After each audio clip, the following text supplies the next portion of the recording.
The Sacramento Kings have decided to open up on a potential trade of De'Aaron Fox ahead of the February 6th NBA trade deadline. Things started to escalate with the bombshell reports last night about De'Aaron Fox potentially joining Wemby and creating a frightening 1-2 punch. Then we also got a wild thriller in Atlanta and some monster performances. But we gotta start with the move that could make San Antonio a scary team. At the same time the champs dropped the bomb, Sam Amick already had an entire article published with more details. According to his sources, De'Aaron's agent Rich Paul informed the Kings that the preference is for Fox to be traded. And there have been rumors around the league since December that his preferred team is San Antonio. Zach Lowe, one of the most reliable guys in the industry, is saying that he's heard the same thing, which makes all of this a really possible scenario. And the most shocking report on top of all of this came from Maxime Aubin, a French journalist based in San Antonio, obviously plugged in with all things Wemby. He says, according to a reliable source in San Antonio, De'Aaron Fox and his family have already been working behind the scenes in recent months to prepare for the player's arrival with the Spurs. It's now up to the negotiations between the two franchises to succeed.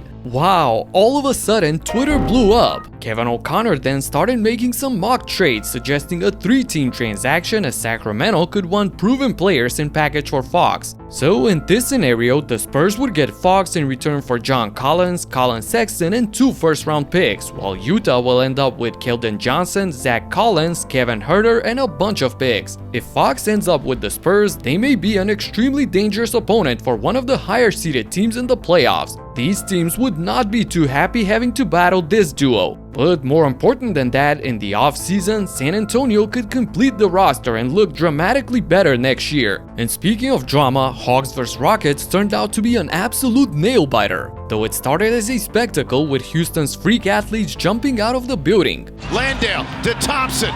Gallant dunks! Big-time throwdown for Amen Thompson, and then the stare down on Dyson Daniels. You're not playing defense. It is tough for a man, but you know what? He's going to make his own fast break. That's his second steal to Green.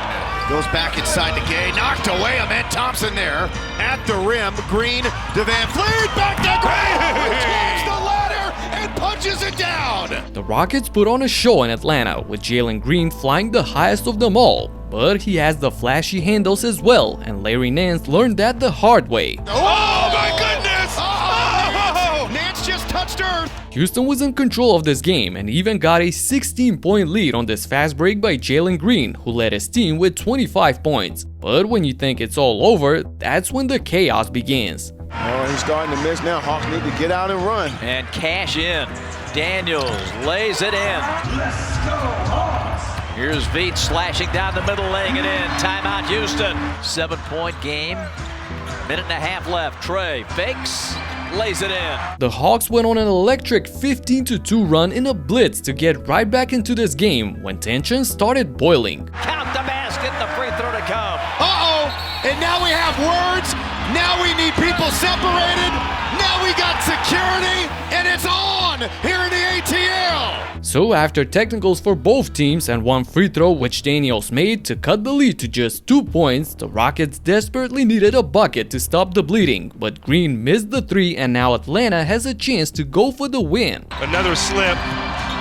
Oh gosh. Hunter, good look at it.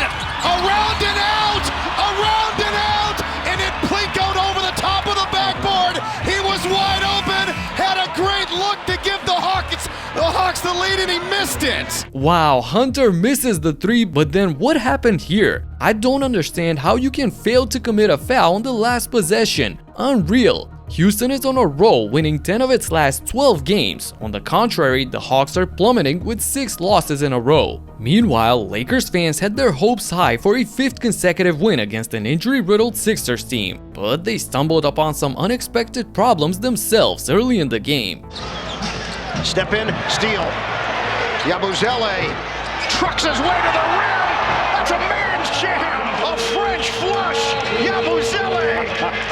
That's what I want to see, the too small. The Lakers lost Anthony Davis late in the first quarter due to an abdominal muscle strain, so hope he recovers fast. And speaking of fast, Tyrese Maxey turned the gear up in the second quarter because They got to figure out a way to contain the speed of Tyrese Maxey. It's the one thing when you extend pressure, Maxey pulling up from deep and knocking down that triple. Maxey, the cut, and the floater goes. Maxey led Philly's attack to 48 points in the second period alone as they jumped to a 16-point lead. Oubre, swing, counsel, bullseye! And in the third, he continued torching LA, giving all sorts of headaches to the defense. Redick was forced to play LeBron as the playmaker on the offensive end and at center on defense, but nothing was helping though. Cushion has been 18. Maxey. The jab and jumper goes for Tyrese Maxey. Still not up on his feet. Right now, Maxey will do it himself. Maxey, the fadeaway is good. He can just come at you from so many different angles. Tyrese terminated Lakers' hopes of keeping the winning streak alive with a phenomenal 43 points on 58% from the field, blowing the game open and leaving some space for Bronny to cook. It is all Philadelphia. Screen Hayes. Steps through. Bronny three. Off the mark. It almost sounded like the crowd was ready to erupt if Bronny James had made that shot. That commentary was hilarious, but jokes aside, JJ was left in glitch mode after the game trying to explain how they were defending Maxey. We were a step slow all night on Maxey. You know, we tried, I think,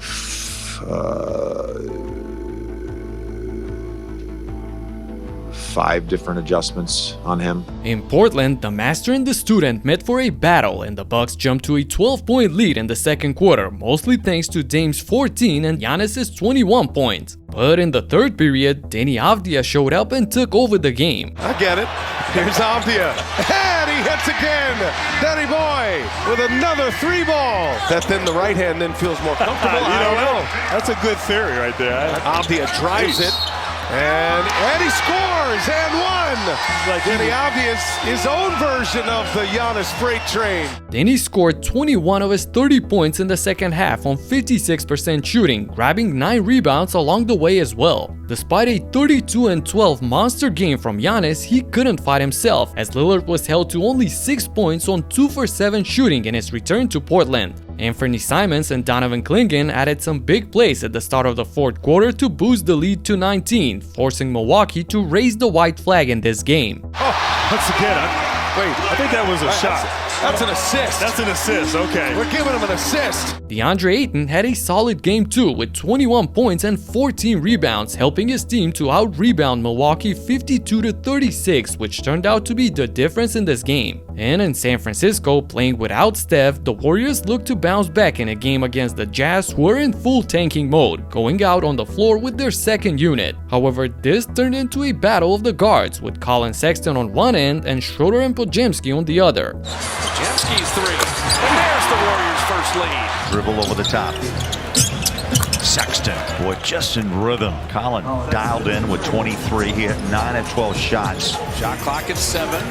Now Schroeder, deep 3. Schroeder!